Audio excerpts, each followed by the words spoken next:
Es viernes y los viernes pues siempre ya ha estado aquí nuestro amigo y nuestro historiador de cabecera y de lujo, por decirlo, ¿por qué no? El doctor Joaquín Robles Linares, que ya lo vamos a contactar y vamos a hacer el enlace con él. Joaquín, muy buenas noches, muchas gracias por acompañarnos como todos los viernes puntualmente. No, hombre, muchas gracias y muy buenas noches y además muchas felicidades a todas las madres que nos estén viendo ahorita, un día tan especial y tan importante en la cultura mexicana, ¿verdad? Pero totalmente. Yo sigo insistiendo en que es el día, no sé, que es especial, de mayor movilidad. Los sentimientos afloran de una u otra forma, con tu mamacita viva, con tu mamacita ya no viva, pero ahí estás pendiente y recordando las cosas bellísimas de la vida que hemos tenido con una mamá o una esposa que ya es mamá o unas hijas que ya son Así, mamás, como es nuestro caso, así el es, caso de Hidalgo, el caso mío. así es definitivamente. La verdad es que es una fecha, pues, ¿qué te diré? Que mueve a todos los mexicanos, es más, se paraliza el país en beneficio de las mamás, todo, de los Totalmente. regalos, entonces es una fecha importante. Hoy la ciudad en el transcurso del día, tráfico por Solo. donde quiera y veías o pasabas por fuera de algún estacionamiento de un restaurante pero bueno, pues ahora sí No, que no, no, no, hasta no. el cepillo. Pero bueno, hablemos de historia, mi querido Joaquín. Nos vas Bueno, a sacar a pues fíjate relucir que así es, que ahora vamos a habar no de las mamás, sino del padre de la patria, muy bien, muy bien, muy bien. del padre de la patria de Miguel Hidalgo, porque curiosamente, y lo comentaba con Hilario hace unos días, pues pasó prácticamente desapercibido su fecha, su natalicio, el 8 de mayo de Fíjate. 1753, un personaje muy interesante, lleno de claroscuros, como son este tipo de personajes, y afortunadamente la historiografía actual, pues deja a un lado esa historia de bronce con la que se fue construido, se fue forjando este personaje, y nos acercan más al ser humano y al hombre común, que está lleno de contradicciones, como todos los seres humanos. A fin de cuentas, así estamos llenos también de esas cuestiones que a veces desconciertan a los demás. Yo creo que Hidalgo, Miguel Hidalgo, es precisamente un personaje muy característico de su época, un novohispano, un criollo, y además, curiosamente, no hay ni siquiera retratos fieles de cómo era físicamente. Tenemos la descripción de un hombre muy importante en la historia como Lucas Alamán, que lo conoció, lo trató, tuvo cercanía con Hidalgo, y él lo describe, un hombre de ojos verdes, pelo cano, con escaso pelo, un hombre de estatura mediana, además explica que era un personaje inteligente, vivo, dinámico. Entonces, bueno, esa es una cuestión interesante del personaje, pero la representación que tenemos actualmente y que hasta la fecha pues es la más socorrida es esta. Y esta pertenece básicamente a el retrato de un hermano o de familiares que lo sobrevivieron y que en finales del siglo XIX, ante la ausencia de una imagen a quien tener como padre de la patria, pues empezó a construir. Hay una anécdota que platica don Luis González y González, donde Justo Sierra, ministro de Educación en la época del Porfiriato, pues decía, oye, pues no tenemos una imagen consolidada de un personaje tan importante. Y van y encuentran a un hermano, y sobre el físico del hermano hacen esta pintura y otras representaciones. Si ustedes la ven y se fijan con detenimiento, Hidalgo murió de 58 años. Era un hombre relativamente joven. Y este Y personaje, parecía un anciano. no, es que el personaje, el hermano, cuando van y los retratos, tiene más de 70 Pues años. sí, no Ajá. más.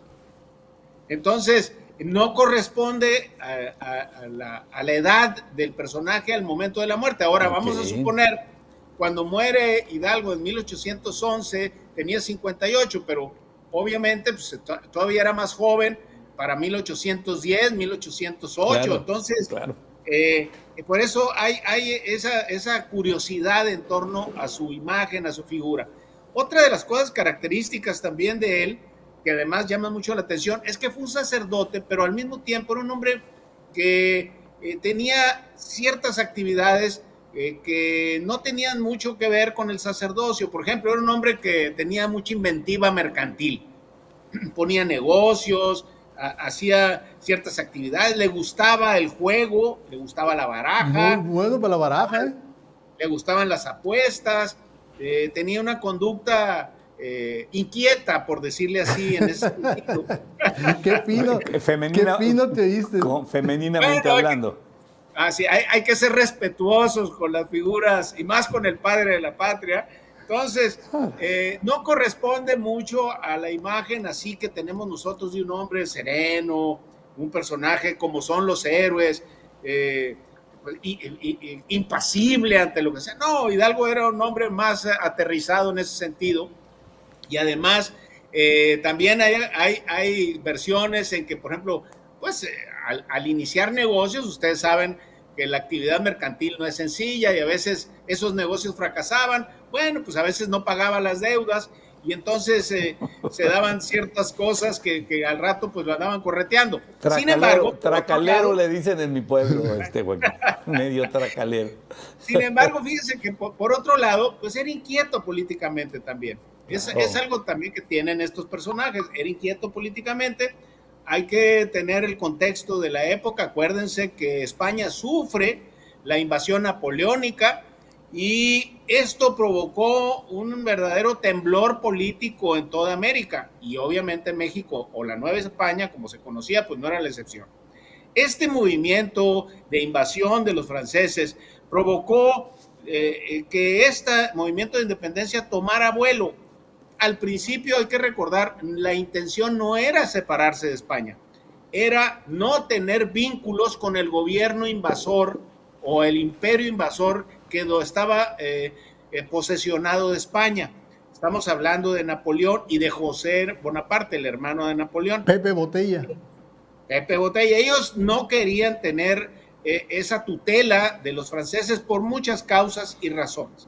Desde 1808 se empezaron a dar estos movimientos precisamente para tener este rompimiento con aquel imperio invasor y así se confabulan entre varios, entre ellos Hidalgo y otros personajes, y con el paso del tiempo este movimiento va cambiando de destino hasta que un día, un 15 de septiembre, son descubiertos, Hidalgo se adelanta, da el grito. Esa es otra cosa. Del grito hay una cantidad enorme de versiones.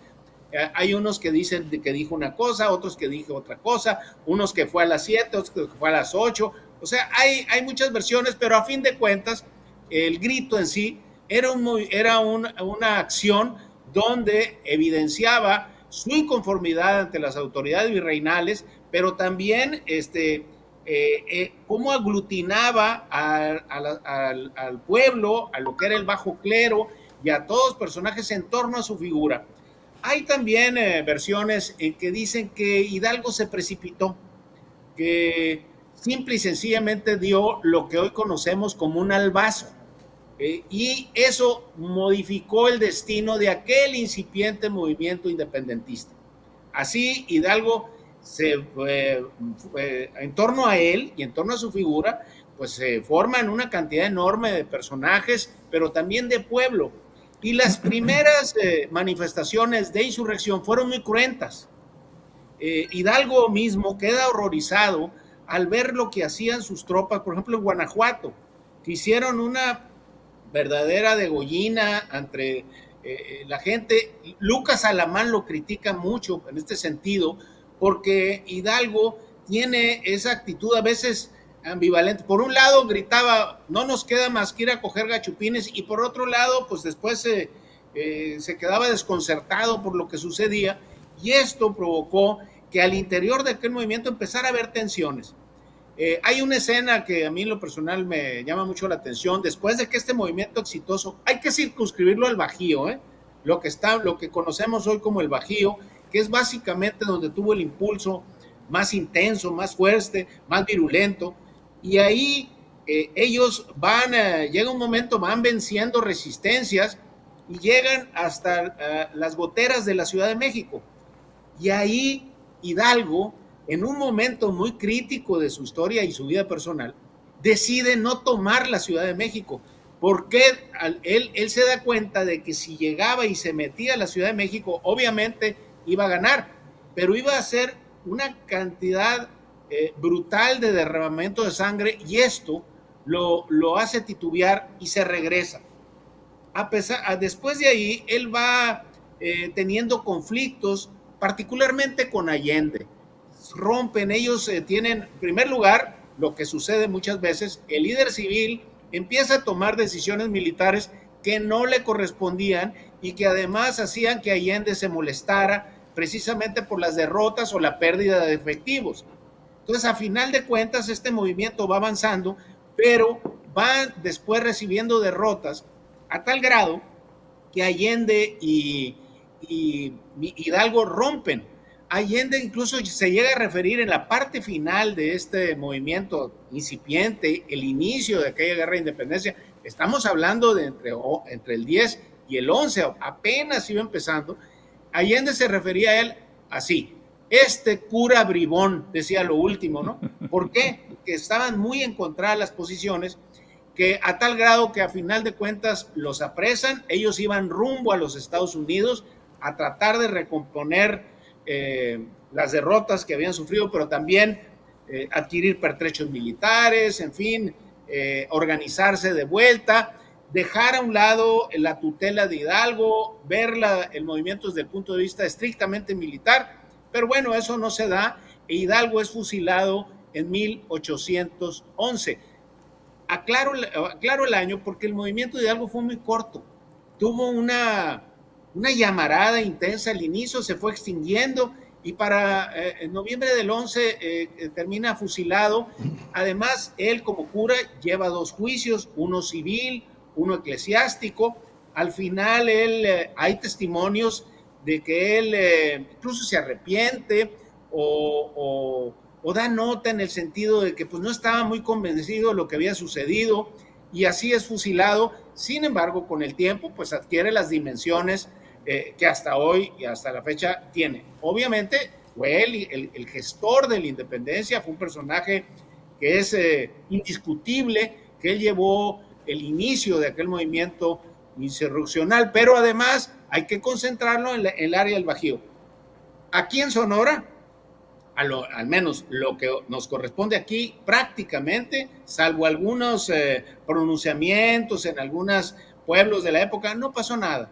Al final de cuentas, para 1821, aquellos que defendían a la monarquía española, al virreinato, juran la independencia en 1821. Entonces, prácticamente la clase política que aquí estaba en Sonora era la misma y se quedan con el poder, y eso vendrá a darle cierta estabilidad en este sentido a la región. Me refiero al noroeste. Oye, Joaquín, en esos claroscuros, igual que Morelos, a Morelos, ¿te acuerdas? Le achacan tener hijos, que tuvo hijos naturales, porque él no se casa. Juan Nepomuceno fue su hijo. Almonte. A Hidalgo se le atribuye una hija, ¿verdad? Tengo entendido. Sí, tuvo descendencia. Conocemos poco, pero sí, efectivamente tuvo descendencia. No era raro en la época, ¿eh? No, desde luego. Pues digo, pero me refiero a que ahí se da.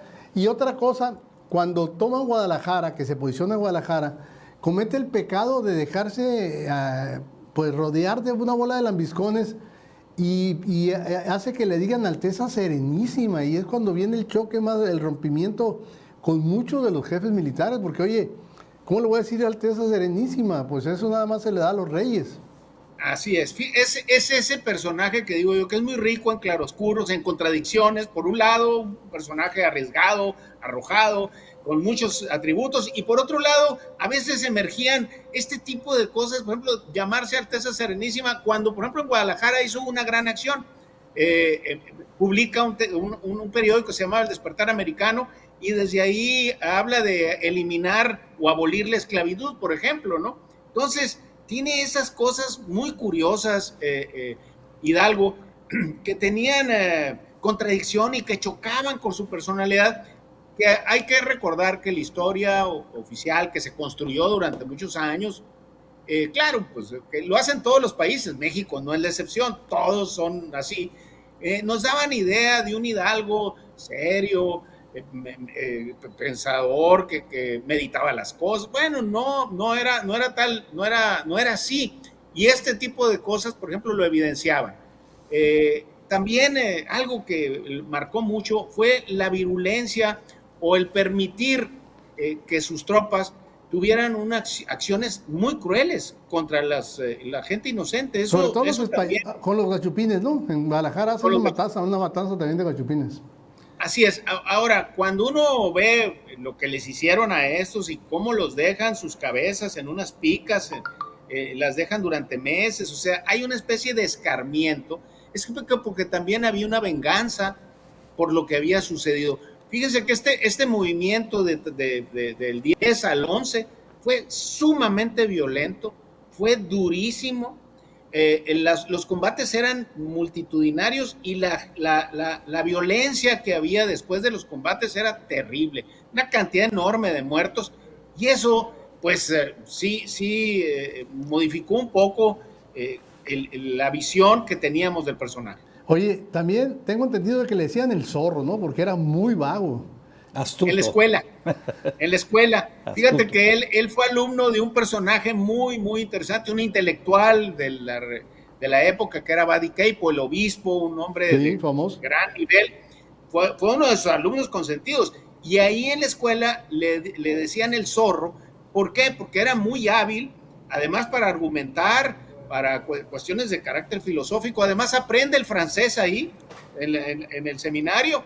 Era un hombre de muchas luces, muy brillante, y esa agudeza hace que le pongan el mote del zorro. Oye, y otra cosa, tengo entendido que asistía a una logia que estaba en la calle de la Rata, ¿no?